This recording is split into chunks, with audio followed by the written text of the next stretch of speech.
everybody, welcome or welcome back to my channel. It's your girl Whitney, and today I'm coming up on here talking about a topic that is very near and dear to me. I feel like this topic is not talked about enough. I feel like it needs to be talked about more, and so here I am talking about the many different ways that we can learn to trust ourselves again. Now, I don't know about you guys, but I'm sure someone is out there with a story that is similar to mine, right? Like, I've been in many different situations where I thought one thing, like I thought A, but I went with B because I didn't trust my decisions. I didn't trust that I was making the right decision.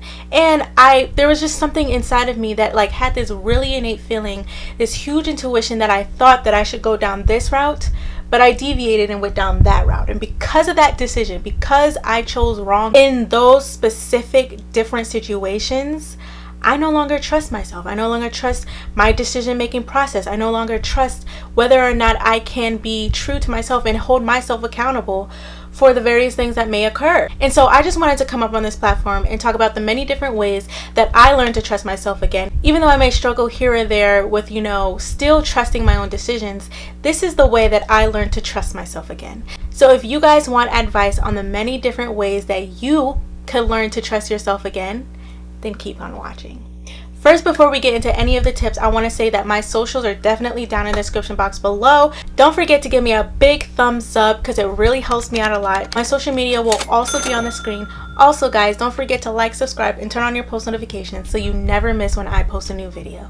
Okay, so let's go right into it. Number one, right? Number one. If I learned anything, is that this one little thing, this one little thing that's inside of us, God put in us to have this strong intuition, and it works. Our gut feeling, trust your gut feeling, because 10 times out of 10, I want to say 9 times out of 10, but because you're not 100% perfect, right? So let's just 9.9 times out of 10, you are accurate, okay? Like, whatever you're feeling, whatever decisions that you're trying to decide between, like if it's A or B, if you're feeling more towards here, like if this says yes and this says no, if you don't know, then it's a no at all. Like, there's certain different things that we can be honest about that you just know is not right for you. Just because you want to do it doesn't mean you should do it, okay?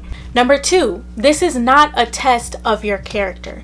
One thing that I really had to understand within myself is that yes, I made a mistake. Yes, I should not have chosen whatever it is that I chosen, right? Like, let's just put it out there, like say dating somebody.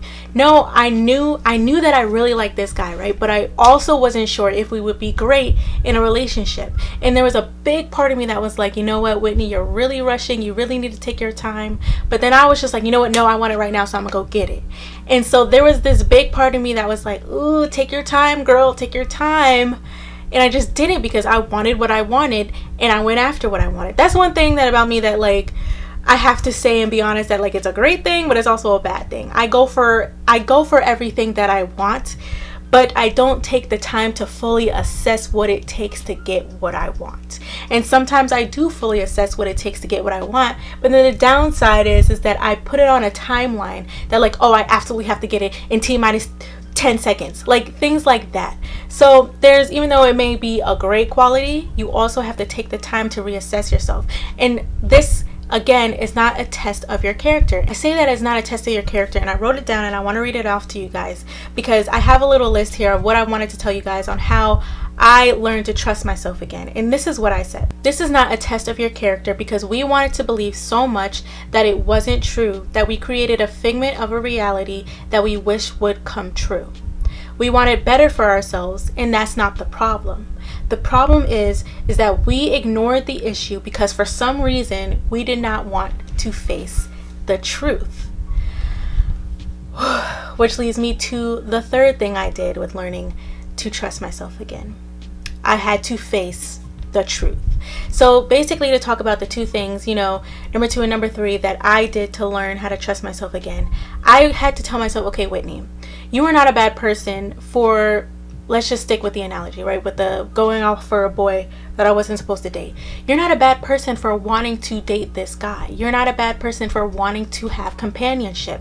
It's just the way in which that you went down that route was not ideal. That doesn't mean that you're a terrible person. That doesn't mean that you're, I don't know, like this trash ass person that can't make decisions. That's not it at all. You just have to find different methods of getting what you want. And you also have to understand that, you know, not everything you want is going to be great for you at the end of the day. Facing that truth is one of the hardest things to do, because not only are you basically putting yourself in your place, if that makes sense, and I'm going to explain further, you're also analyzing who you are as a person. So let me make that make sense, right?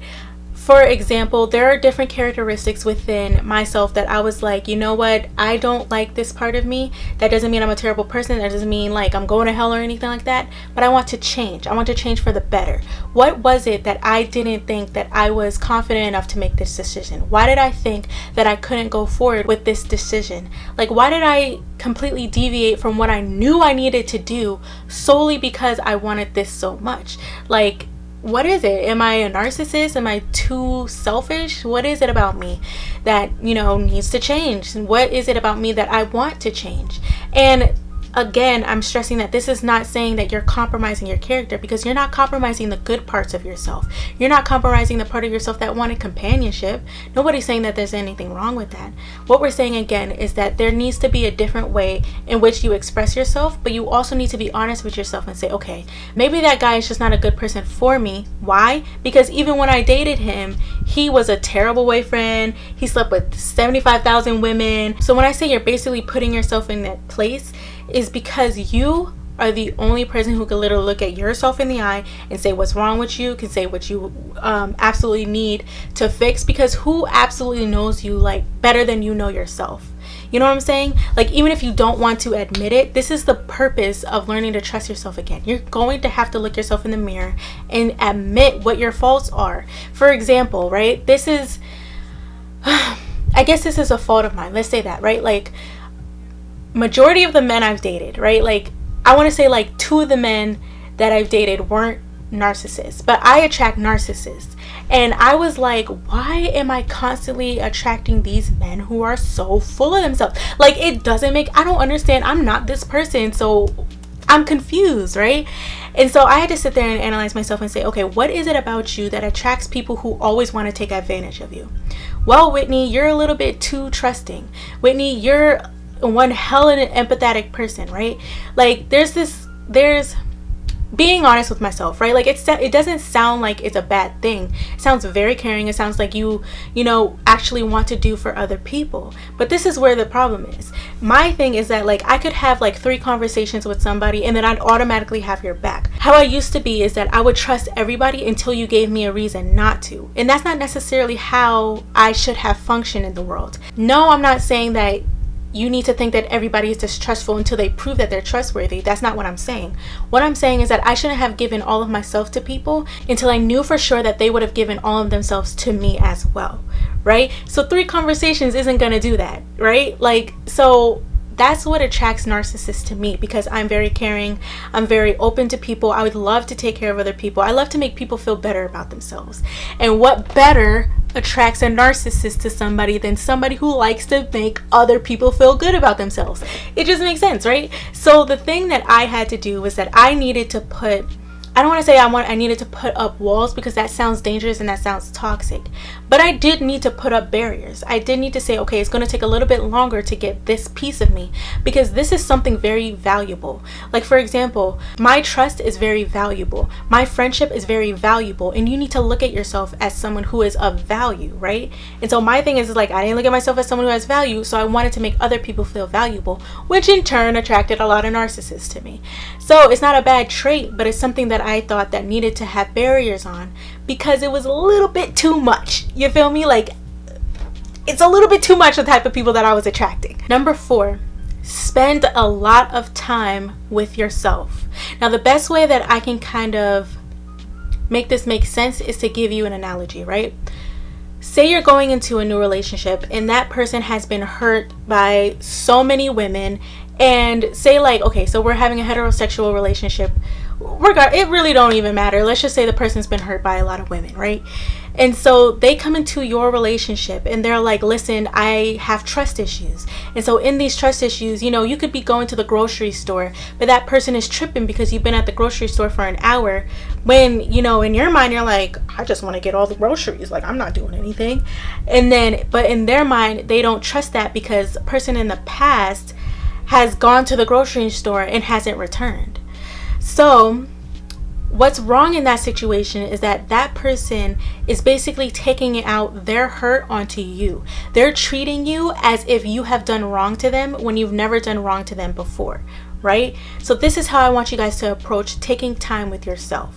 You are a new person.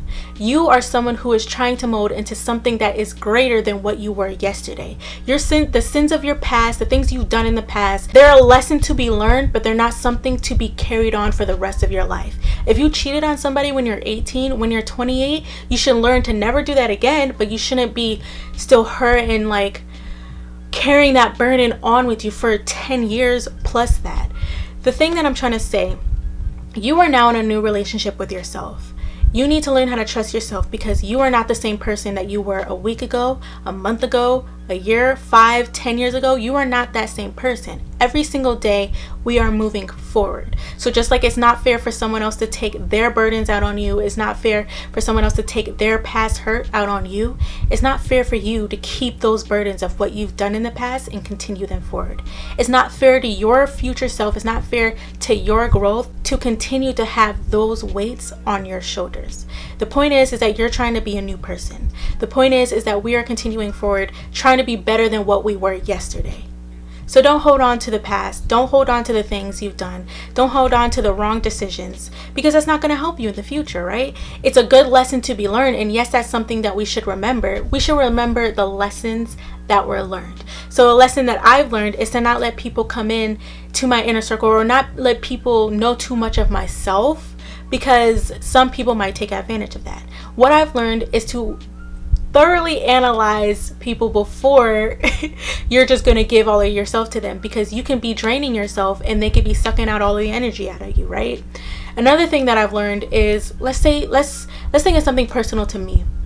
Being confident in myself, right? Being confident in my decisions. Let's be real. If you have a gut feeling to go with A, but you go with B because someone else told you to, or because you just didn't think that you were strong enough to continue forward with A, that's a confidence issue. And so what I've learned is to be more confident in my decisions, be more confident in my gut intuition, be more confident in knowing what is best for me. Learn the lesson, but don't make the same mistake again. So for this last tip, I want to encourage you guys. Do not settle for this new normal. Yes, we have trust issues at the moment. No, we're not necessarily 100% confident in our decisions, but this is not who we are going to become. This is not something to boast about. Yeah, I got trust issues. That's not cute. Like, this is not something that we should be putting all over our social medias. This is not something that we should be, holding over on us, writing it all over our foreheads, having it on our purse, wearing it on our clothes. I got trust issues. This is not cute. Okay? This is a healing process that requires time, dedication, and attention. Just like a new relationship and you're learning to love again, you need to learn how to love yourself again. So whatever methods you need to do that, okay? You need to build your confidence in your decisions. You need to trust the process. You need to understand that, okay, you have these faults, you have these characteristics that you don't necessarily want to keep anymore in your life. How are we going to mold them? We're not going to change ourselves. We can change for the better, but we're not going to completely be someone different, right? That's not the goal here. The goal is to become a better you, to become someone better than what you were yesterday. So do not settle for this new normal because, our trust issues is going to take time to overcome. It's going to take time to kind of walk forward and say, okay, yeah, now I'm confident in myself. It may take a week. It may take 5 weeks. It may take 3 months. It may take a year and a half. It may take 5 years. It literally is contingent upon your story and your path, your journey. So don't compare yourself to anybody else, right? For me, learning to trust myself, and I'm not even 100% like, oh, I trust myself 1,000%. No, but I'm damn near over 0.5%, and I'm pretty confident in majority of my decisions, right? Like, especially for myself and learning to continue forward, like what is the best for me. I'm pretty confident in what is the best for me, right? And so I didn't get there easy. It took me 5 years, like 19, yeah, 5 years. And well, if I'm being real, all my life I wasn't necessarily confident in the decisions that I was making. But when I started the process of being like, Whitney, you got to be more, set in your goals, set in your motivations, set in what you want to become. You can't sway so much. You sway too easily. It roughly took me about 5 years to kind of be like, no, this is what I want, this is what I'm going for, and this is the best way to do it, in the way that doesn't hurt anybody else or myself in the process. So with all that being said, I hope that I encouraged you guys to, go on this process of learning to trust yourself again if you have that problem. And I hope that these tips can help you out in the future. They've helped me a lot.